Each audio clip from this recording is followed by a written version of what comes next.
Hey everybody, I hope you all can see me. Okay, so it's not been too long since the previous session. So, what was the first thing we learned that we have to do with our spouse? Forget about them, leave them, don't worry about their thoughts. Is that what we learned? What did we learn? Prioritize them. So, they should be first in our life, right? Yes, it seems. Second, first is God. I tricked you there. Okay, so first is God, second is spouse. Okay, it can get very tempting to put child first, it can get very tempting to put spouse first, but first is God, second is spouse. Okay, so that is where we learned about prioritizing their thoughts, prioritize our time with them, our relationship with them becomes priority. Next, what was the next thing that we learned? First one was priority. Second thing was pursuit. Pursuit what or pursuit whom? Pursue our spouse. Yeah, want them. Go after them. We all know what it is like if our spouse would do that for us. Even though we are irritating and troubling and not listening, if our spouse still leaves everything and wants to come after us, wants to spend time with us, wants to love us when we just made them angry, feels nice, right? And it makes the marriage beautiful. Okay, now imagine I am Mulya. I'm really trying this. Okay, I've been trying to prioritize Kelvin. I'm spending time with him, and now I'm trying to pursue him. Even if I'm irritated with him, I'm keeping it aside and I'm trying to go after him. Even if we have just had an argument, I'm trying to forgive him and I'm going after him. Um, Maybe sometimes he likes chicken to eat and I'm tired, but because he likes it, I'm going to make it that day. I'm doing all these things, I'm pursuing him. What do you think would be my expectation of him? I am pursuing him, I am going after him. What would I want him to do? Respond to it, allow me to get him. If you're going after a butterfly and the butterfly finally reaches out of your reach, how are you going to feel? Little disappointed. But if that butterfly came and sat on your hand or sat on your cheek, how would you feel? So now, brothers and sisters, we are going to be talking about,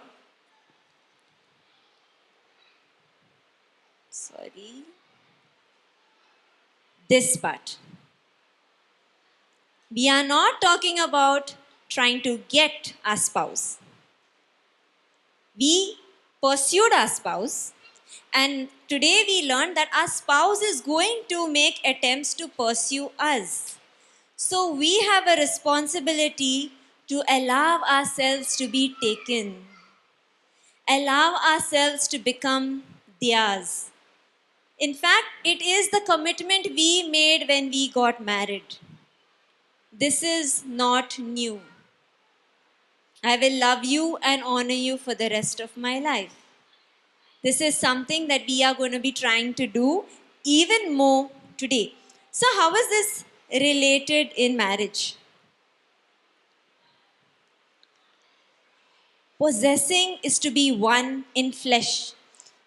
So, what does one in flesh mean? It is not just the physical union.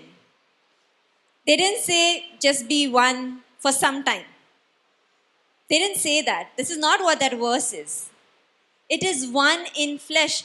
If somebody is one in flesh, would they ever be separate? Would their mind be separate? Would their heart be separate? Even in our marriages, one in flesh means to be completely one in our thoughts, in our desires, in our feelings, in our ambitions. Like Kevin was just saying, what is the vision of your marriage? He didn't ask what is the vision of the husband. He didn't ask what is the vision of the wife. He didn't ask what is the desire of their children or your parents. What is the vision of your marriage? And to call it a marriage, it is husband and wife together. They are one. And so everything they do stems out of that oneness. So, understanding possessing helps to establish trust and intimacy. Here we are saying that I will hold nothing back. All that is mine is yours. We are not talking about what the spouse is going to do here, brothers and sisters. We are we are going to take responsibility of what we are doing about ourselves.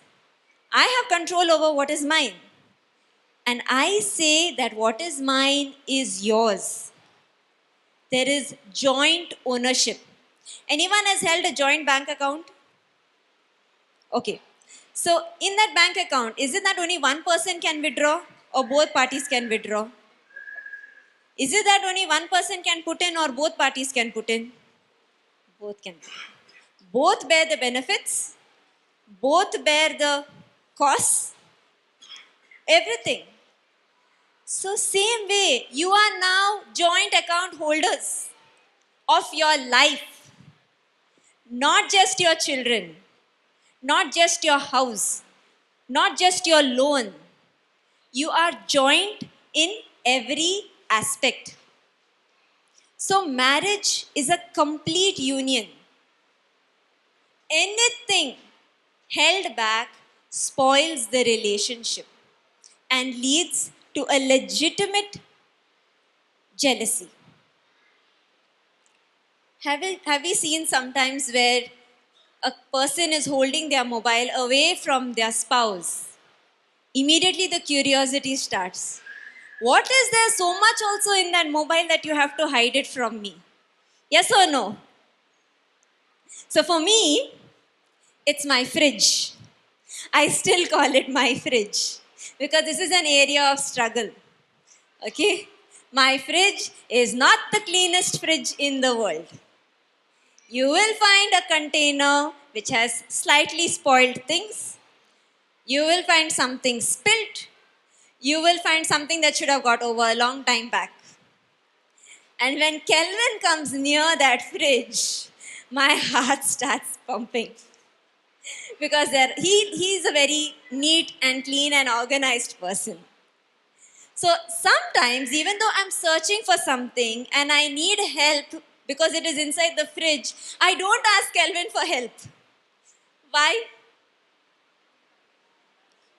He will? Yes, he will see the condition of the fridge. Immediately, I am filled with fear.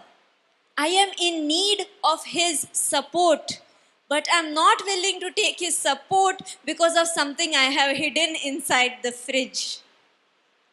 This is a small example. But in our lives, how many more little things are there that we are probably hiding from our spouse, thinking that maybe they don't need to know, maybe it will trouble them, or maybe it is out of shame or guilt. Like my spouse told me not to do that, I still did it. Now I'm facing the consequences of it. And this reflects on our relationship. So, why do we hold back? Could somebody guess some of the reasons why we would hold back? In my case, I was afraid of being judged or scolded. He's bought things and I'm allowing it to spoil. What are the reasons would we hold back?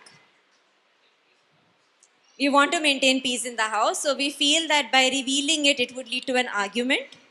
Okay, what else? Maybe we feel the spouse will not be responsible with it. Maybe it is our finances. If our spouse knows how much we are earning and says joint ownership means their ownership, then we may not want to share our finances. What else? Fear of being hurt.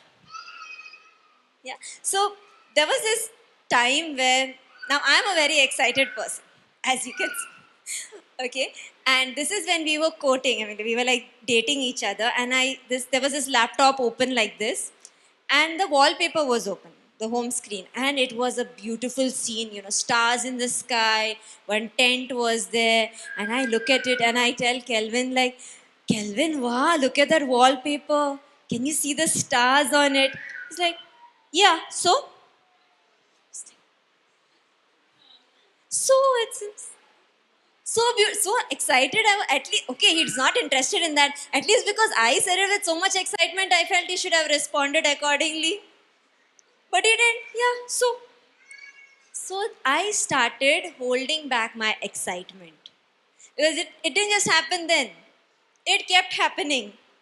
Like I would go to him like, see that there is I brought this chocolate here, one piece for you and one piece for me. He's like, okay. No, thank you. No, nothing. No, no. Do you like this? No. So I started holding back my excitement. So with him, I started becoming more serious. With the kids, I would be excited. By myself, I would be excited. But with him, I started being more serious. And I stopped sharing. I stopped sharing what I like. Slowly, I stopped sharing what I didn't like. Slowly, it became, okay, what you want to do? Fine, we'll do that. I didn't realize then it's because I was already holding back in one area that it was getting harder to share in other areas. So, what we are holding back may have sentimental value that we don't want to let go of it. Maybe it will cost a lot. Now, for those who love to invest in a bike, I have seen that they are very possessive of it. My bike or my scooter. If you are going to touch it, you have to ask me. You are not going to clean it, you're not going to move it, you're not going to sit on it. Sometimes it's the TV. How much TV are you going to watch? I have spent this much amount on it, so it is mine. And you are borrowing it from me. No, everything is ours, including the children. We love our children. We want to hold them, we want to kiss them, we want to build a relationship with them. And then we say, my child. My child is wonderful. My child is irritating. My child. Our children are ours. No matter how much time the child is spent in the mother's womb, the child belongs to the father also. No matter how much the father has invested in the child's education and development, the child belongs to the mother also. They are ours. Sometimes we may hold back things that bring us a lot of pleasure, but if we share about that with our spouse, we may not be able to enjoy it that much. So for me, it is sleep and mobile usage. Until very recently, I used to not tell Kelvin anything about how much I'm using my phone. I would see when he's coming out of the room. I would be in the kitchen sometimes on my phone. I would hear that he's coming out of the room. I would keep it aside and get back to cooking. I'm supposed to be cooking. I keep telling him I'm busy. He has noticed that I am on my phone. He knows that I'm wasting my time somewhere or the other. And so I started holding that back. I checked on my phone one day and I saw that I was spending more than an hour on YouTube. Only YouTube. I don't know in total how much, but only on YouTube 1 hour to 2 hours sometimes. But at home, I'm telling my children, Mama has work, so she can't spend time with you, she can't play with you. I'm telling my husband, I have so much to do, I am so tired, don't you understand? But somehow I have made time for YouTube. That to 2 hours, very good quality time I'm spending with YouTube. Now I was scared because we have to share with my husband. I've gone through this teaching, I have to share. He will hold me accountable. I took some time, I prayed, and then I told him, you know what? I went through my phone, I checked the screen time, and I've been spending 1 hour to more than an hour on my phone. Praise God, he didn't judge me. He said, okay. And I also told him I will try to cut it down. To which he asked me, have you shared it with other women? Have you shared it with the other sisters in the community who can support you in this? Are they praying for you? I said, no, I haven't shared with anyone. You are the first person. He's like, okay, please share with them. So I am able to now grow in this area because I shared about this aspect with him. The next is sleep. I love to sleep, especially in the afternoon. And he doesn't like to sleep in the afternoon. And in fact, there was a random person who had said, sleeping in the afternoon is for losers. And so many times he has brought that up. I'm like, I'm not a loser, but I want to sleep. So I've told him that. So I started going to the children's room to take a nap because I was afraid of being judged by him. So in this area, I started holding back. When God convicted me of this, I started going back to Kelvin and telling him, I am going to take a nap. I have done all these things. I'm going to take a nap just for 10, 15 minutes, whatever it is. I sleep, I get up. Am I nervous about what he's going to say? Yes, I am nervous. But do I value our relationship? Yes. Do I want to prioritize him? Yes. Do I want to pursue him? Yes. And that is why I want to be open in everything in our relationship. So, when we talk about oneness, what would be the physical sign of this ultimate oneness? Could somebody guess?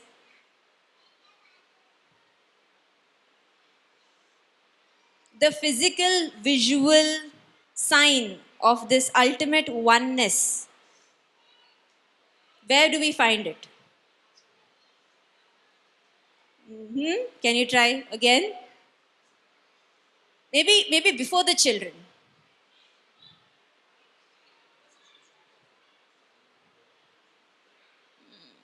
But the final ultimate, see, decision is one aspect, completely one. Where would we find that? In sex. Today's world has broken down sex to the mere physical union. Only one aspect. But in truth, sex is about complete union. Mind, heart, body, and soul. It cannot be separate from everything else. Through sex, we are telling our spouse that I trust you. I give myself to you. I give my fertility to you. I give my strength, whatever is left of the end of the day, to you. I give my life to you. I am completely yours. That is possible when we grow in trusting each other. When I trust my spouse and give myself more and more to my spouse in other aspects of my life, I am able to enjoy this physical union in a greater way. And so it transcends our entire life. Here, we are not just giving, we are also accepting. And accepting without any terms or conditions.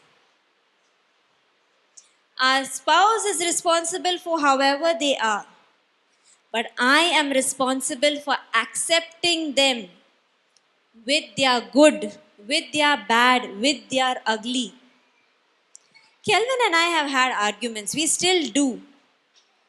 In fact, it was his birthday recently. And in the morning of that birthday, we had an argument. And I was very upset because I worked hard to, make that day special. I prepared different things. And now this argument is coming, and just before breakfast, I thought the day is ruined. All my efforts are gone. Everybody is going to be sad. So I went back to the number one in the priority list, and that is God. And I told God, God, I don't think I can love this man right now. I know you want me to love him, but I can't right now. And I think I would want to choose to not love him. I want that to be my decision. But I still went back. Lord, you help me. Help me because I don't want to go against you. Because apart from everything, you are first. I don't want to go against you. And God helped me calm down. And He helped me to choose to love. Even then, like Kevin was saying, love is not a feeling. I didn't feel love. But I chose to love. And I was able to get back and we were able to continue with the day. Kelvin also was upset with me. But he also chose to love. He could have chosen otherwise, but he chose to love me. And we were able to enjoy that day. And later on in retrospective, when I went back to God, I was like, well, it's a good thing we had an argument that day. Because it was the birthday. We tried our best to make things work for that day. How much more we can try to make things work for the rest of our life. It gave us more hope. It's like if we can deal with this challenge, we can deal with more challenges in life. So, when this happens,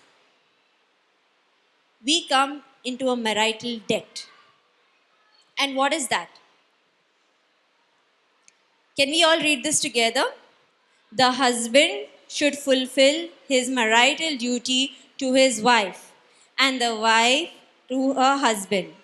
The wife's body does not belong to her alone, but also to her husband.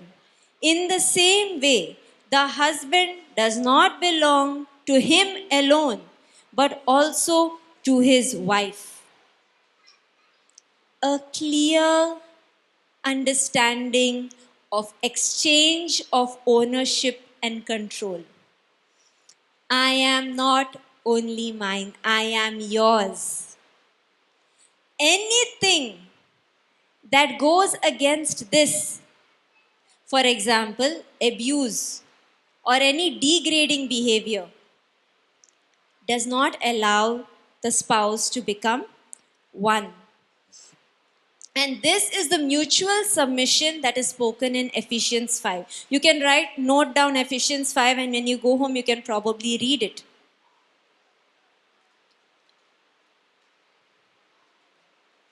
Here, trust and intimacy is by husband and wife. The world has been giving us again and again a lie that wife only should submit to the husband. That wife alone belongs to the husband. No, they both belong to each other. They both are called to love each other, to respect each other, to submit to each other. For whom? Why? Why should a husband and wife submit to each other? For the good of the society? For the good of the children? For Christ? For the good of the other. Yes. I love you because I care for you. Whether I get anything from that or not is secondary. If there is abuse, then we are talking about a very different thing. Okay, there are ways that has to be addressed. But I love you for you. You can look at each other for a few seconds. Look at their eyes. Maybe try to decipher whether their eyes are brown or whether it is black. Maybe after a long time, you're really looking into each other's eyes properly. Your spouse's eyes, not anyone else's. And just imagine this in your mind. You don't have to tell each other, but think it in your mind. I love this man or I love this woman for them. I love you for you. for your good, for your benefit. You can look at me now. If we are not doing this on a regular basis, this is not just to do here, okay? In our lives, in our finances, in our decision making, in our shopping, in our eating, in our sleeping, in our waking, in everything, if we are not doing this, if we are even holding ourselves back from intimacy, if we are saying that I will not have sex with you because just because I don't want to, then I am saying that I don't belong to you. It may seem harsh, but it is the truth. It is saying that I don't trust you. It is saying that I reject you. Just as we felt a bit disappointed when a butterfly flew away from us, we don't have a relationship with that butterfly.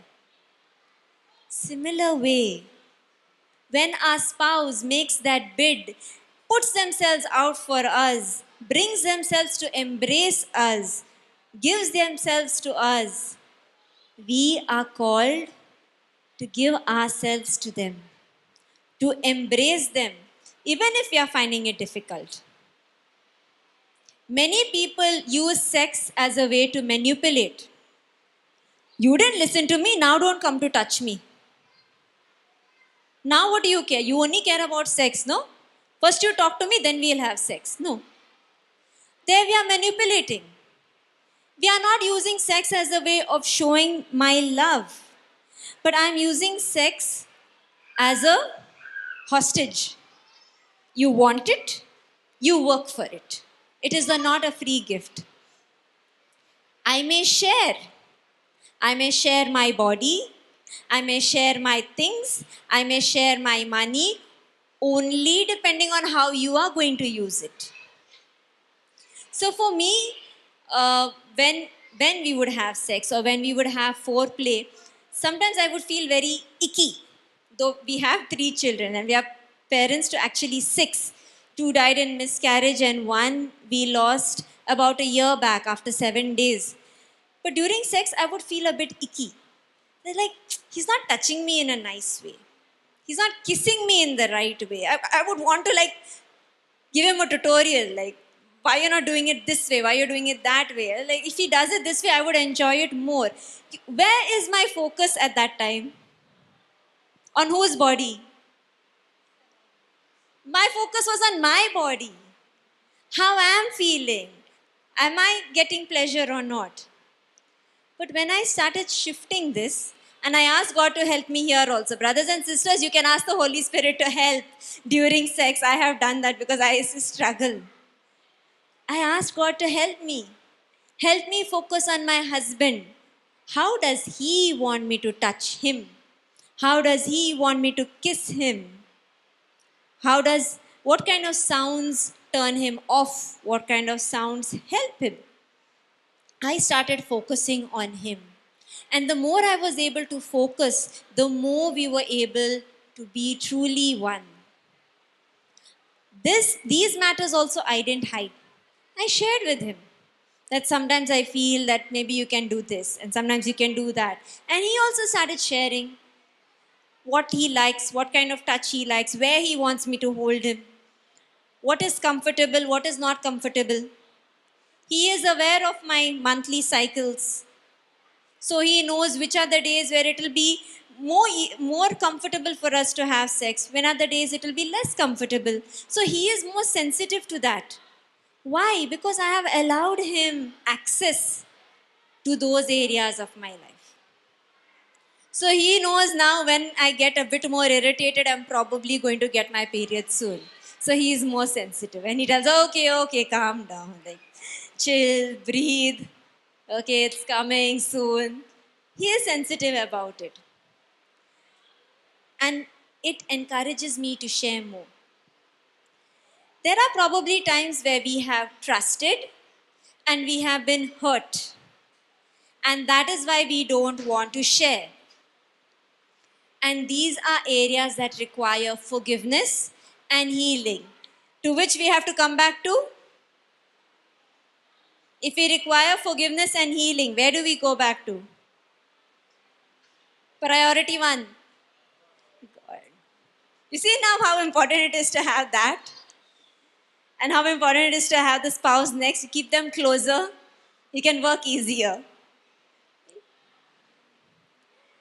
So when we mutually submit to each other, we are also, like for me, I was able to give myself more while praying.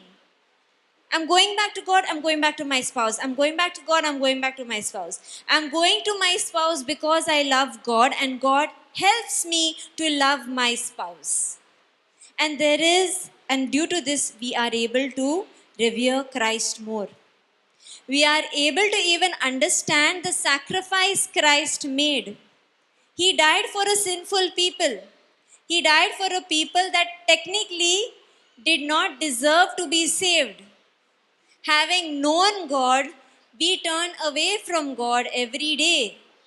But Christ died for us, and we die to ourselves for our spouse. And we show this mutual submission in every aspect, even our bodies. So, when we do come to the aspect of coming together, there is the aspect of nakedness. Now, when we think about naked, do we think of wow, how nice? Or do we think, oh no, please cover up? We think that. Yes? We even tell children, like when they are small and they are exploring their freedom, we go like, she, she, she, she. Shame, shame, we say. Yeah? No, no showing anybody anything. Because we belong to a broken world. We are not saying that everybody should be naked. No, we belong to a broken world, and it is required that we maintain that decency. But all this started after Adam and Eve sinned. How were things before they sinned? They were open, they were naked, nothing was covered, nothing was hidden. They were intimate in every way. They were truly one. And this is God's desire for every marriage. This is the perfect marriage. It's not just meant to be there in the Bible, it is meant to be alive in our lives. We are called to be naked, but not to everyone, only to our spouse. And that also comes second to our nakedness to God. How much am I revealing my heart to God? How much I am showing my sinfulness to God? How much am I sharing my joys with God? I'll be able to share to that level to my spouse. So, when we enter into marriage, we have agreed that we will get naked in every aspect. More naked we are with our spouse, the more stronger our relationship. So if you are today feeling that there is something lacking in our marriages, we can look back and see what are we holding back? What are we covering? And why is this required? To build our families. So after the sin, after they committed sin, they started covering up. And why is that? Because they had sinned against God and each other. They failed to value the relationship. They failed to value what they had. They had everything.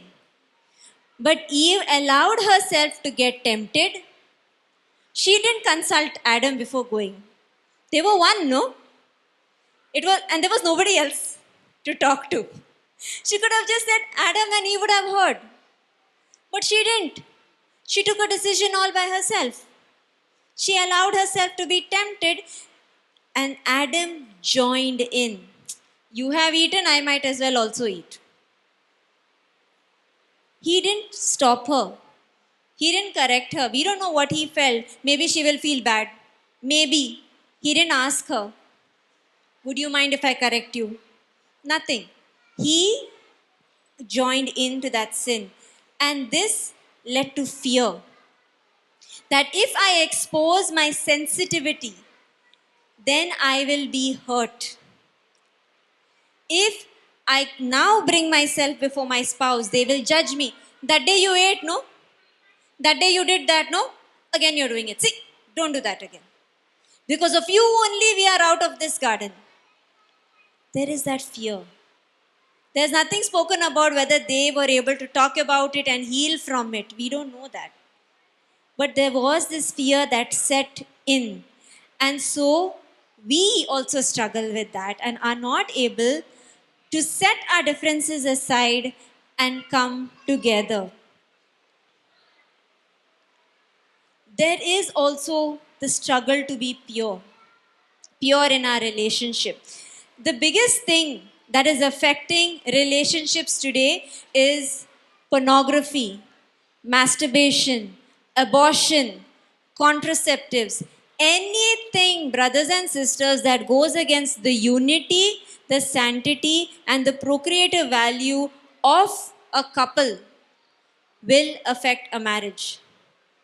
What happens when we participate in abortion? We reject the fruit of the love between the husband and wife. What happens through contraceptive? We block. We don't fully accept, nor do we fully give of ourselves to each other. What happens in pornography? The nakedness, the sensitive matter that is shared between two people is exposed to the whole world. What happens when we masturbate? It is me, myself, and I. I don't have to think about anyone else. And these things are breaking our marriage. Sometimes we might be ready to take responsibility, but there are times we put it on our spouse. If you gave me attention, I would not indulge in these things. If you took care of the kids well or had a good enough job or salary, we would not have had to abort this child. If you were responsible enough, we would have not been pregnant in the first place. We start putting it on each other. We don't take responsibility and we're not ready to discuss. And nowadays, many people have fear of having children. Especially in Kolkata, we have seen that it's mainly one child or no children. It's becoming a trend where couples are like, they're called dinks, double income, no kids. They make this decision before they get married. Some of them are like single income, no kids, sinks. One of us will work, but we are deciding to not to have children. So if you bring about the matter of children, we are going to go for a divorce. It is trending. It is the generation that is coming. Brothers and sisters, the good news is you are here. You can be the change makers. You don't need to let this trend take over our society. Children are a beautiful gift. And if there is a fear of having children, it can be addressed. It can be discussed. We don't need to say no children at all. And so we can work on our marriage. First is to take responsibility of our behavior. Don't be like, my husband doesn't share anything, or my wife doesn't share anything. She's always to herself, or he's always to himself, or he's addicted to pornography or masturbation, or she is always shopping. We should stop that and see what am I doing and how can I improve in this relationship. Don't return sin for sin. He is not talking to me. When he starts talking, I will not talk to him. There are some who do that. There will never be an end to that cycle. But let us approach sin with mercy. Let us approach it with compassion, to love as God loved. Admit our faults and be ready to forgive our spouse for all the faults they have done. Let's start fresh today. We can just forgive them for all the faults they have done and speak truth in love.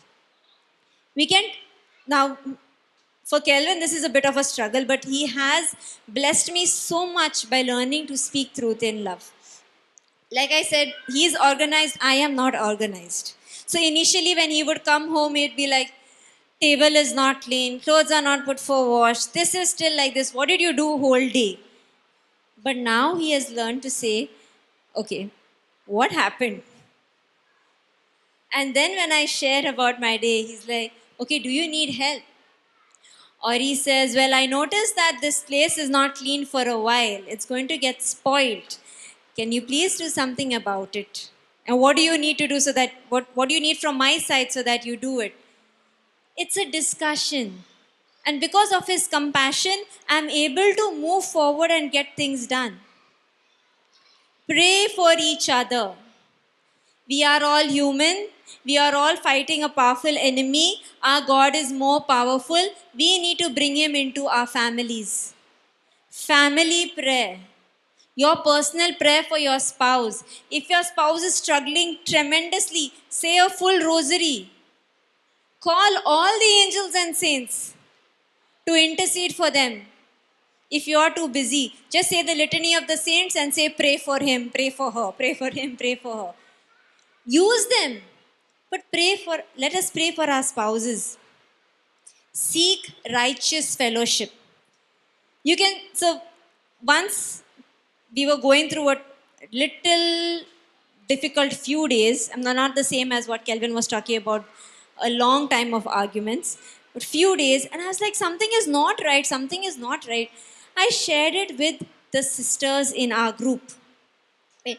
And they're like, yeah, he shouldn't be doing that, and what is happening? Have you been able to talk to him? And that is where I shared, he has not been able to spend time with God. And all of them were like, that is the issue.